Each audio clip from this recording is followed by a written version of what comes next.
Welcome back to Jamaica Made Me Do It. So my last video pretty much popped off and did way better than I expected.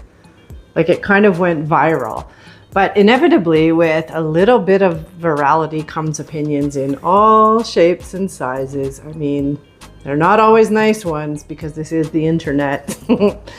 So before we dive into this week's episode and before anyone gets defensive and angry because I'm about to say that Jamaica ruined my health, yes, I realized that every choice I made was my own. Nobody held me down.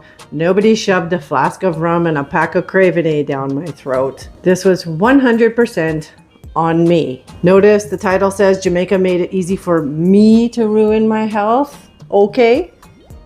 But also, I would like to present exhibits A through Z because the island makes it ridiculously easy to ignore the warning signs if you let it. When I first started traveling to Jamaica, I discovered something that probably shouldn't even exist in the real world.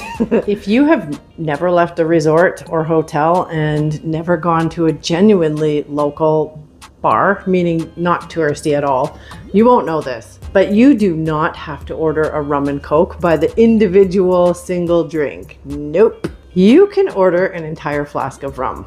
Yes, a whole bottle. And then when you finish it, the bartender just refills it from a bigger bottle behind the bar. I'm sorry, what? Can we just acknowledge for a second that any bar in North America would probably be shut down by Tuesday if they started refilling and reselling bottles behind the bar, right? Meanwhile, in Jamaica, it was basically, you done? Yep, here you go. Me tell you, there was never not a drinking on me hand in Jamaica. Obviously, drinking multiple flasks of rum every week wasn't exactly helping my life expectancy at all. And it gets worse because what do you mix with rum? Coke or Pepsi or cran water or ting. Translation, sugar, sugar, sugar, more sugar.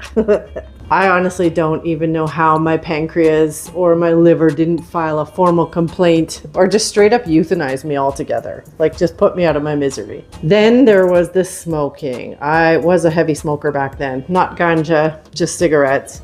And I'm almost embarrassed to admit I probably bought a pack of Craven every single day. I know I giggle or laugh about it right now, but a pack a day. Like, where in the hell did I even get the money to afford that?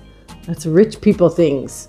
And here's the thing, when you're drinking, you're smoking even more. It's like those two bad habits are best friends. They go hand in hand. It's like, hey, you having another rum? Yep, cool. I'm gonna need 3 more cigarettes then.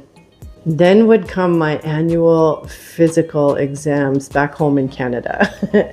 Every single year, my doctor would tell me, your cholesterol is high. And I'd be thinking, but how? It's not like I eat junk food or chocolate or fast food. Like I don't eat any fast food at all. Then I remembered chicken and chips, chicken and chips, chicken and chips, 4 times a week. Not exactly paired with a lovely garden salad either. It was chicken and chips. And for those who don't know, chips in Jamaica is French fries and they're all deep fried. But here's where the story gets kind of weird and interesting because Jamaica also made me healthier in at least one very super important way. It was my mental health. No joke. So before I ever moved there, I had these awful things called granulomas all over my hands. They are a stress-related condition and they look terrible. If you Google granulomas, don't say I didn't warn you.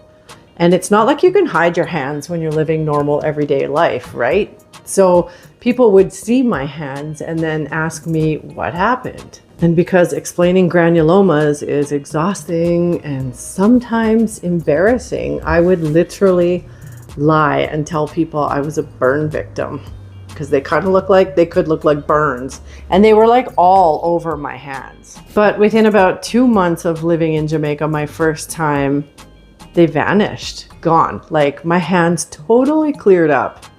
I have no idea if it was less stress or less winter, maybe more sunshine, the slower pace, different mindset, who knows? But my hands totally cleared up. So here's the really strange part. I haven't been in Jamaica for years now, and guess what came back? Yep.